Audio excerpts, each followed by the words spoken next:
Assalomu alaykum hammalaringizga yana bir bor. Men yana bitta tuy sarpomni boshladim. 15-iyul 26-yil. Paxtamni sifatini ko'rsatib o'taman. Bu ko'rpachalarimiz tayyor holatida oladilar. Faqatgina menga tanlab berganlar materialini mana bemalol hamma qatlari ochiladi. Ko'rib baho beringlar paxtamni sifatiga. Paxtam oppoq. 8 ta 2,5 metrlik ko'rpachamiz. 6 ta yastug'imiz, 2 ta lo'lamiz. Mana paxta solingan holatidagini ham ko'rsatib o'taman. Lablibachalariga e'tibor beringlar. Lablibachalari o'zgacha qilib, o'ziga bezak berib, mana o'ziga mos qilingan. Qiz tuy sarposi uchun astarlarigacha e'tibor beringlar. Mana paxtamiz oppoq.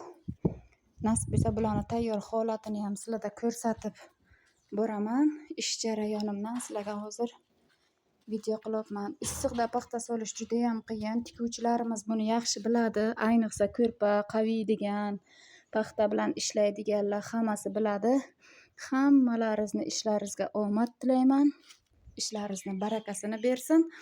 Obuna bo'lib qolishni unutmanglar. Safimiz ko'paysa juda ham xursand bo'lib boraman.